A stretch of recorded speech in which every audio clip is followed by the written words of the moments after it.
नमस्कार, आदाब, सत श्री अकाल, अस्सलाम वालेकुम वरहमतुल्लाहि वबरकातुह। दोस्तों, आज हम बात करेंगे all India Muslim personal board को लेकर के। एक लंबे अंतराल के बाद आज फिर हम आपसे मुखातिब हैं बोर्ड के मुद्दे पर कि क्या समय आ गया है कि all India Muslim personal board को बंद कर दिया जाए, उसके दफ्तर पे ताला लगा दिया जाए।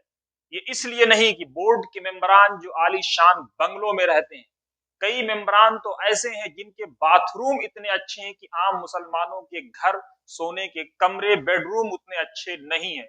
उसके बावजूद बोर्ड के दफ्तर में अगर आप जाएंगे तो बोर्ड का दफ्तर पूरी तरह से कबाड़ खाना बन चुका है। क्या समय आ गया है कि all India Muslim personal board में नए टेक्नोक्रेट्स, यूथ मुस्लिम नौजवानों को, नए नौजवानों को, पढ़े लिखे नौजवानों को एंट्री दी जाए, जबकि बड़े बड़े चौधरी बोर्ड में बैठे हुए ये कहते हैं कि अभी साहब बच्चे नौजवान हैं। 50 साल तक वो नौजवान रहते हैं, उसके बाद जब उनकी उम्र ढलने लगती है तो कहते हैं साहब अब उम्र दराज हो चुके हैं। क्या समय आ गया है कि all India Muslim personal board जो अहद जदीद के तकाजों को, मॉडर्न टेक्नोलॉजी को पूरी तरह से पूरा करने में विफल हुआ है, तो बोर्ड को ऐसे युवाओं से लैस किया जाए और नए बूढ़ी टीम से, बूढ़े लोगों से बोर्ड को मुक्त कराया जाए। ऐसे एक नहीं अनेकों सवाल हैं। हम इसलिए नहीं कह रहे हैं। बीते दिन all India Muslim personal board की मीटिंग हुई, मीटिंग में कई सारे प्रस्ताव पे चर्चा हुई। सबसे अहम सवाल यह है कि इस पे हम बात कर लें आपसे कि मुस्लिम कौम की मेंटालिटी क्या है। जो लोग मुसलमानों का नेतृत्व करते हैं, जब वो नेतृत्व करने में पूरी तरह से विफल हो जाते हैं तो वो कहते हैं, अंतरराष्ट्रीय स्तर पे कोई मीटिंग होती है, कोई प्रोग्राम होता है या कोई हंगामा क्रिएट होता है, कोई वावेला मचता है, तो कहते हैं कि साहब इसमें इजराइल की साजिश है, और ये कह करके अपना दामन बचा लेते हैं। जब भारत की राजनीति में कोई उथल पुथल शुरू होती है, नया उलटफेर शुरू होता है, तो वो ये कह करके अपना दामन बचा लेते हैं कि साहब इसमें आरएसएस की साजिश है। जबकि कोई भी मुस्लिम नेता, कोई भी जमीयत, जमीयत उलमा हो, जमात इस्लामी हो, या मुशावरत हो, या बोर्ड हो, या जमीयत अहले हदीस हो, या देवबंदियों की कोई ऑर्गेनाइजेशन हो, बरेलियों की कोई ऑर्गेनाइजेशन हो, और सूफिया कराम का तो कहीं कोई नेतृत्व ही नहीं है, उनको कहीं कोई नुमाइंदगी ही नहीं दी गई है, इसलिए इनको कोसना फजूल होगा। तमाम के तमाम इदारे, तमाम के तमाम जिम्मेदारान आरएसएस और इजराइल की साजिश कह करके अपने दामन को बचा लेते हैं। दोस्तों, अहम सवाल यह, हम ये सवाल इसलिए उठा रहे हैं कि आज जब हमने all India Muslim personal board की वेबसाइट को विजिट किया, वहां पे देखा, तो बोर्ड की वेबसाइट पे ऐसी ऐसी चीजें मौजूद हैं जो चौंकाने वाली हैं, आंखें खोलने वाली हैं, और ये बताने के लिए काफी हैं कि बोर्ड पूरी तरह से लूला लंगड़ा हो चुका है। बोर्ड की क़यादत, बूढ़ी क़यादत पूरी तरह से विफल हो चुकी है। इसलिए हम नहीं कह रहे हैं कि आप बोर्ड की वेबसाइट पे आप खुद जाकर के विजिट करें। बोर्ड की वेबसाइट उर्दू और इंग्लिश में मौजूद है, जबकि हिंदी या दूसरी भाषाओं में बोर्ड की वेबसाइट का कोई जिक्र नहीं है, कोई उल्लेख नहीं है। अब सवाल ये पैदा होता है कि बोर्ड की वेबसाइट अगर उर्दू में मौजूद है तो वो भी पूरी तरह से अधूरी वेबसाइट मौजूद है, और इंग्लिश के कॉलम में जब आप जाकर के क्लिक करेंगे तो सीधे सीधे वहां भी उर्दू वाला ऑप्शन ही खुलता है। शुरुआत में बोर्ड का इंट्रोडक्शन मौजूद है, वो सिर्फ उर्दू वाले कॉलम में भी उर्दू में लिखा हुआ है, और इंग्लिश वाले कॉलम में भी इंग्लिश में नहीं है, सिर्फ उर्दू में लिखा हुआ है। इसका मतलब यह है कि बोर्ड के जो जोगादरी हैं, जो चौधरी हैं, बड़े बड़े मठाधीश हैं, वो बोर्ड के नाम को, अपनी संस्था को उठाने के लिए तो यूज करते हैं, लेकिन बोर्ड को उठाने के लिए, बोर्ड को बढ़ाने के लिए कोई काम नहीं करते। All India Muslim personal board की वेबसाइट पे आज भी बाबरी मस्जिद कमेटी का जिक्र मौजूद है, जबकि बाबरी मस्जिद कमेटी का फैसला आ चुका है। जो कुछ होना था वहां हो चुका है। कोर्ट ने इस बात को स्वीकारा है कि वहां मंदिर नहीं था और मंदिर तोड़ करके मस्जिद नहीं बनाई गई थी। कोर्ट ने इस बात का जिक्र किया है।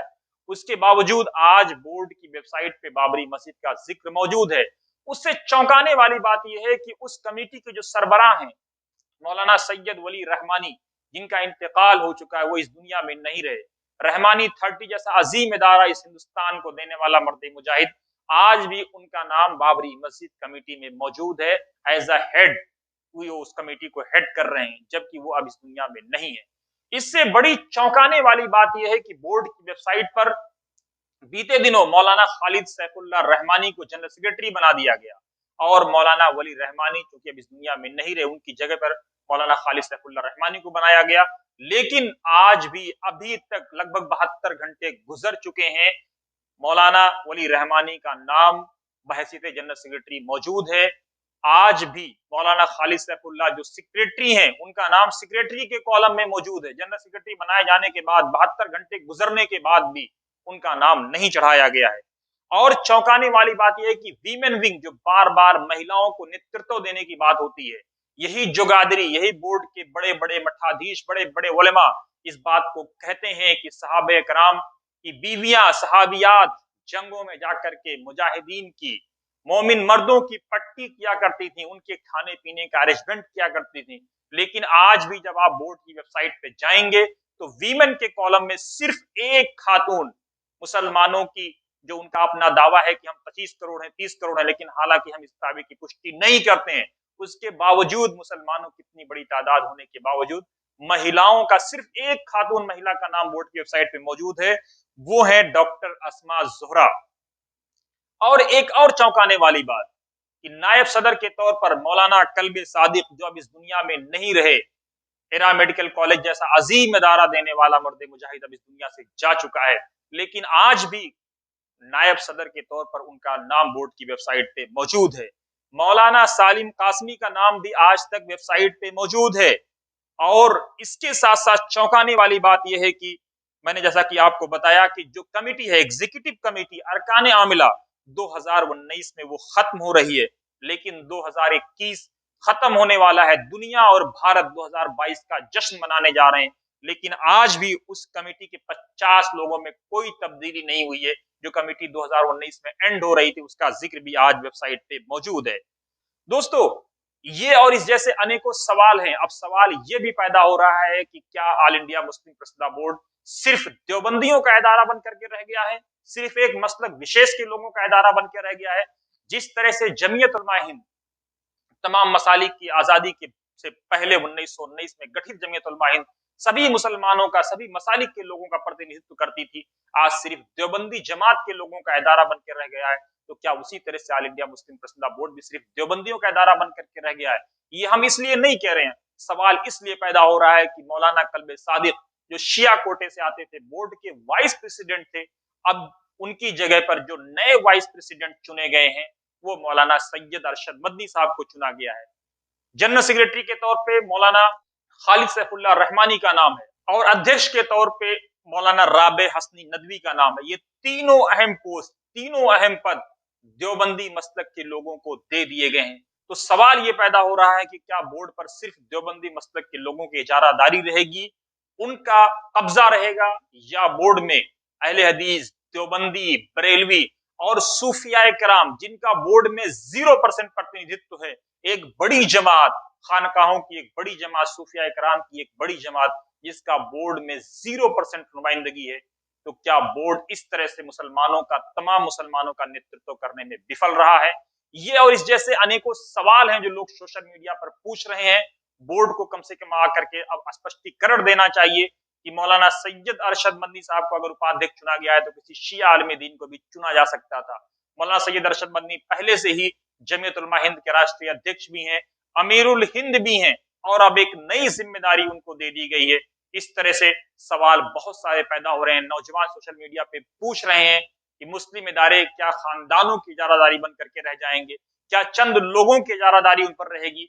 युवाओं को कब मौका दिया जाएगा? ऑल इंडिया मुस्लिम मजलिस से मुशावरत हो, उस पर यह सवाल पैदा होता है कि नौजवानों को एंट्री नहीं मिलेगी। अब सवाल यह है कि जब नौजवानों को एंट्री ना मुस्लिम प्रसिद्धा बोर्ड में मिलने वाली है, ना मुशावरत में मिलने वाली है, ना जमीयत उलमा की अहम किसी टीम में मिलने वाली है, तो फिर नौजवान क्या करेंगे? नौजवान कब तक अपनी सलाहियत इसी तरह से बर्बाद करते रहेंगे? सिवाय जमात इस्लामी को छोड़ करके जमात इस्लामी ने अभी अपने आप को कुछ सुधार करने का प्रयास किया और नौजवानों को नेतृत्व देने का नई टीम के माध्यम से प्रयास किया है। अब सवाल ये पैदा हो रहा है कि बोर्ड के जिम्मेदारों को ये आकर के देश को, दुनिया को ये बताना चाहिए कि जो उन पर बार बार सवाल उठ रहे हैं, आप ये कह करके कि इजराइल की साजिश है, सवाल उठाने वाले आरएसएस के एजेंट हैं, बीजेपी के एजेंट हैं, ये आप बच नहीं सकते हैं। देश का नौजवान, दुनिया का नौजवान, बोर्ड से मोहब्बत करने वाले या मुस्लिम इदारों को फलते फूलते देखने वाले अब सवाल कर रहे हैं कि कब तक इस तरह से युवाओं को गुमराह किया जाता रहेगा। दोस्तों, हमारी ये वीडियो आपको कैसी लगी जरूर कमेंट बॉक्स में अपनी राय दें।